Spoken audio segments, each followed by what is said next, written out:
요즘 시장을 보면 흥미로운 장면이 펼쳐지고 있습니다. 금 가격이 급락했는데도 사람들은 오히려 금을 더 사들이고 있습니다.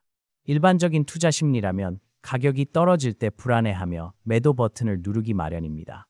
그러나 이번에는 정반대 현상이 나타났습니다. 바로 공포 속의 매수입니다.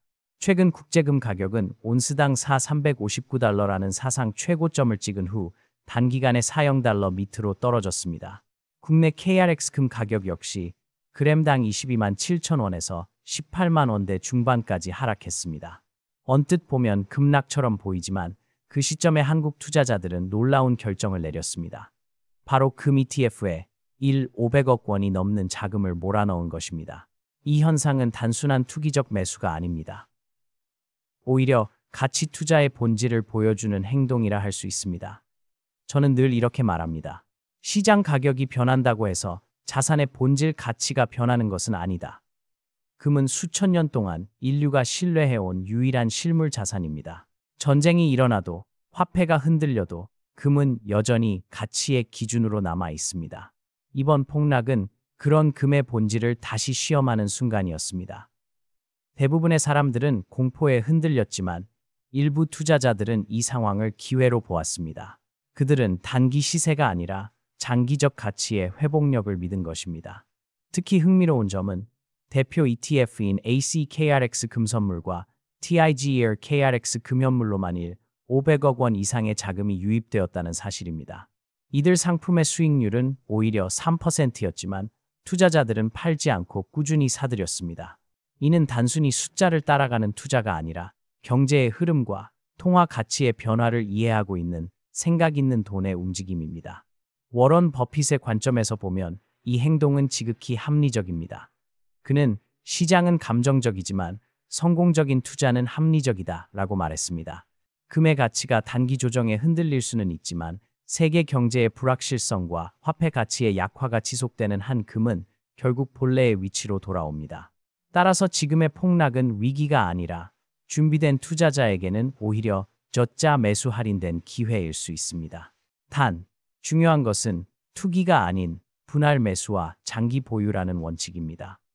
금은 하루 만에 불을 안겨주는 자산이 아닙니다. 그러나 수십 년의 시간을 통과해도 가치를 잃지 않는 몇 안 되는 실물 자산입니다. 결국 시장이 흔들릴 때 진짜 투자자는 두려움이 아니라 기회를 봅니다.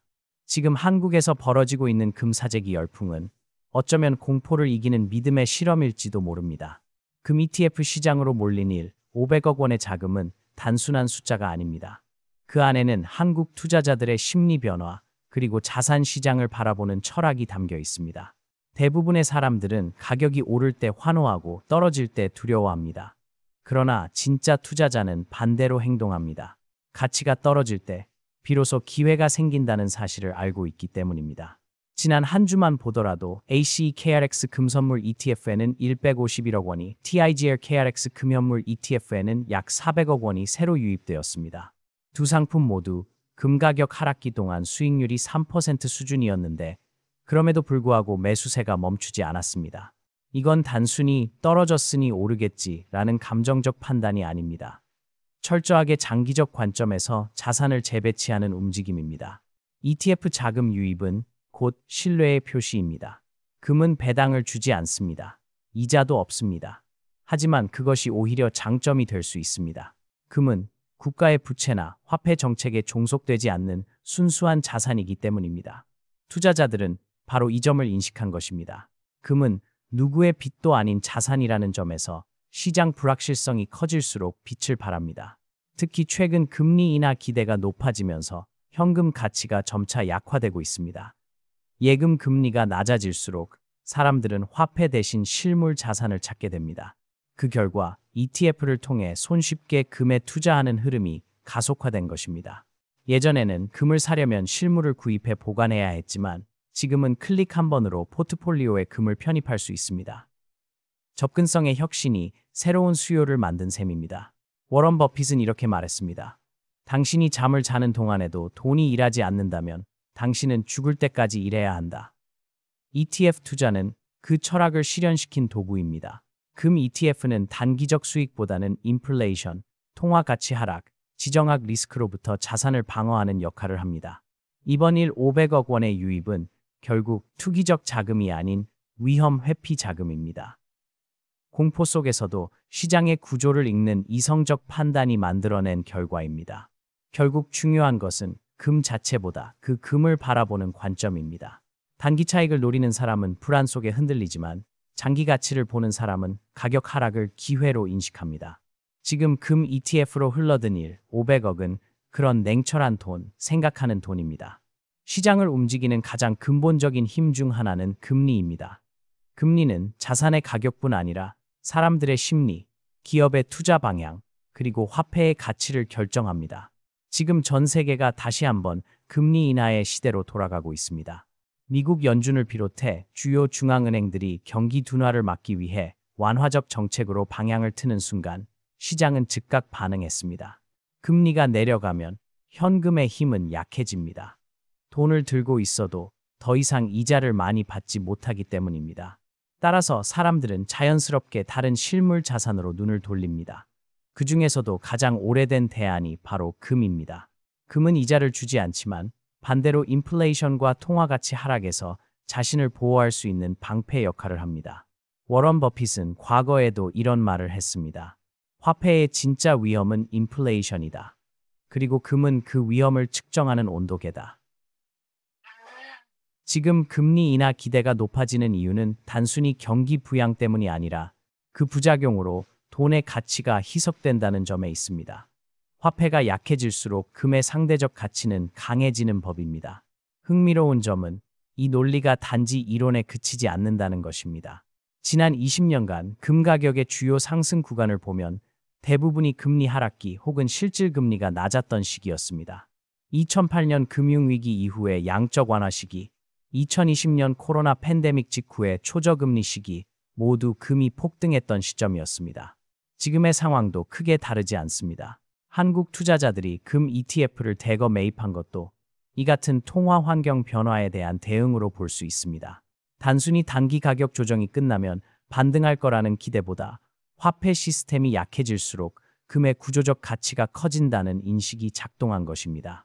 또한 세계 각국의 부채 규모는 이미 감당하기 어려운 수준으로 커졌습니다. 정부는 금리를 낮추고 더 많은 돈을 풀어야만 경제를 유지할 수 있습니다. 하지만 이런 과정이 반복될수록 통화의 신뢰는 점점 약해지고 실물 자산의 희소성이 강조됩니다. 금은 그런 불완전한 시스템 속에서 신뢰의 대체제로 기능합니다. 결국 금리 인하는 단기적으로는 주식이나 부동산의 유동성을 불어넣지만 장기적으로는 금의 상대적 매력을 강화시킵니다. 이 흐름을 읽은 투자자들은 금을 가격이 아닌 가치의 보증서로 보고 있습니다. 버핏식 사고로 말하자면 지금은 가격이 아닌 가치를 봐야 할 때입니다. 돈이 싸질수록 진짜 가치를 지닌 자산은 더욱 귀해집니다. 그리고 그 대표적인 예가 바로 금입니다. 투자의 세계에서 가장 두려운 단어 중 하나는 불확실성입니다. 예측할 수 없는 사건이 발생하면 시장은 언제나 공포에 휩싸입니다. 그러나 역설적으로 이런 불확실성이 커질수록 금은 더 강해집니다. 왜냐하면 금은 신뢰의 피난처이기 때문입니다. 요즘 세계는 다시 긴장 국면에 들어섰습니다. 중동의 분쟁, 미중 갈등, 러시아와 우크라이나의 전쟁, 그리고 유럽의 에너지 위기까지 각 지역에서 벌어지는 갈등이 모두 글로벌 경제의 불안으로 이어지고 있습니다. 이런 시기에는 통화 정책보다 심리적 요인이 더 크게 작용합니다. 사람들은 무엇이 안전한가?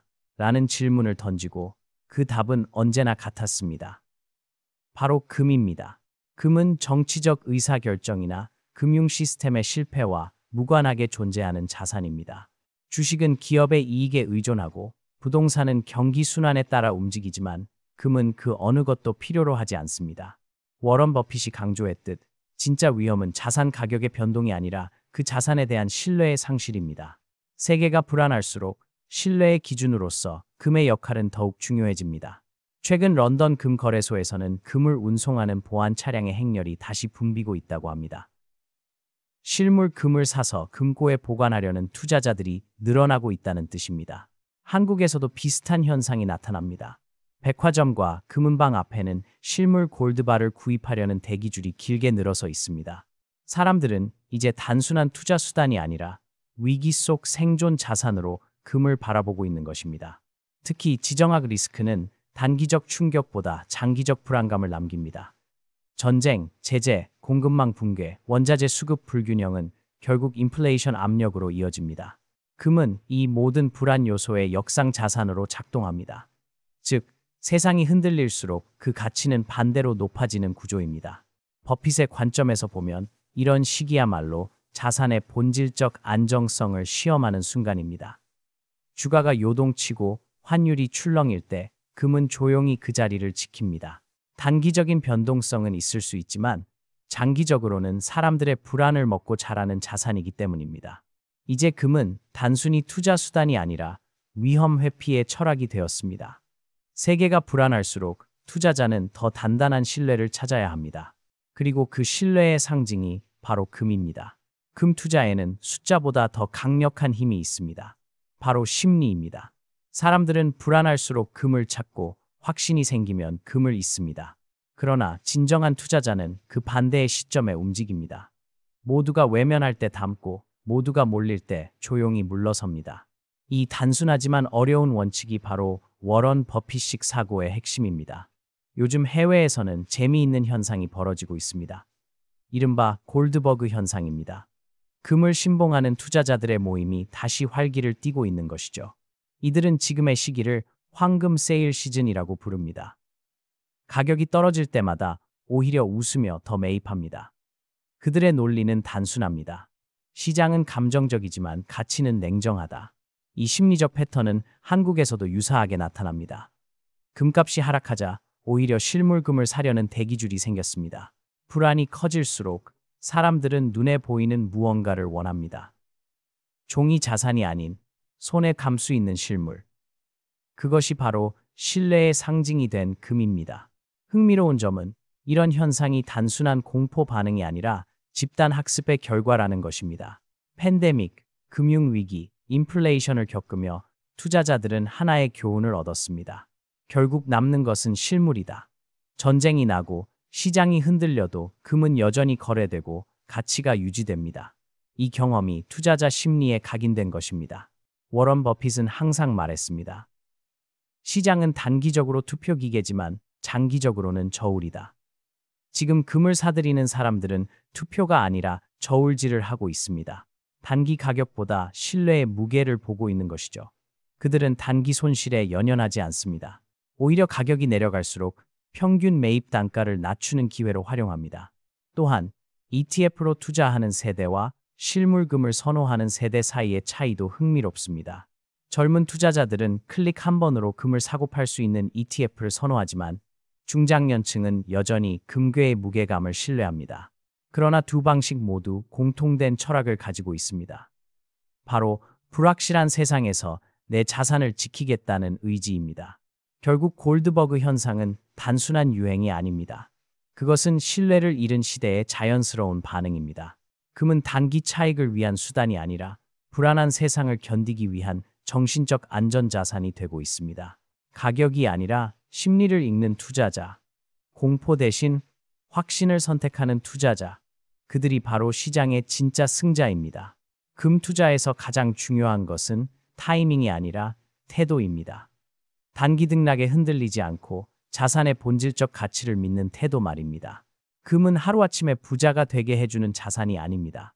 그러나 세상의 위기 속에서도 꾸준히 자신의 역할을 다하는 자산입니다. 이것이 바로 워런 버핏이 강조한 원칙 중심 투자의 핵심입니다.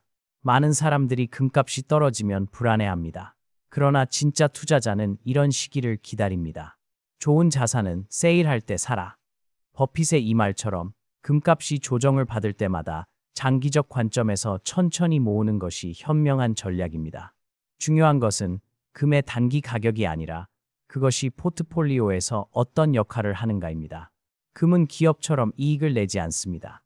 하지만 자산 배분의 균형을 잡아주는 안전판 역할을 합니다. 주식 시장이 급락할 때 금은 포트폴리오의 손실을 완화시켜줍니다. 이런 이유로 전 세계의 중앙은행들도 꾸준히 금을 매입합니다. 그들은 금을 위험 회피 수단이자 신뢰의 저장소로 사용합니다. 개인 투자자에게도 같은 논리가 적용됩니다. 금은 시장의 불확실성을 흡수해 포트폴리오의 안정성을 높이는 자산입니다. 그러나 한 가지 착각하지 말아야 할 점이 있습니다. 금은 단기 반등을 노리는 자산이 아닙니다. 금리, 달러 강세, 지정학 변수에 따라 가격은 언제든 흔들릴 수 있습니다. 하지만 장기적으로 보면 인플레이션과 통화 가치 하락 속에서도 금은 꾸준히 실질 가치를 지켜왔습니다. 버핏의 철학대로 말하자면 가격은 일시적이지만 가치는 영속적이다. 지금처럼 금리가 하락하고 부채가 늘어나며 불확실성이 커지는 시대일수록 금의 중요성은 커집니다. 현금을 쥐고 있는 사람은 명목상 안전해 보이지만 인플레이션이 그 가치를 갉아먹습니다.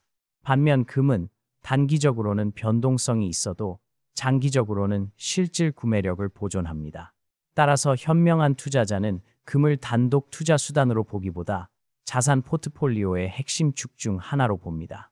일정 비중을 금에 배분해 두면 주식, 채권, 부동산 시장이 요동칠 때도 마음이 흔들리지 않습니다.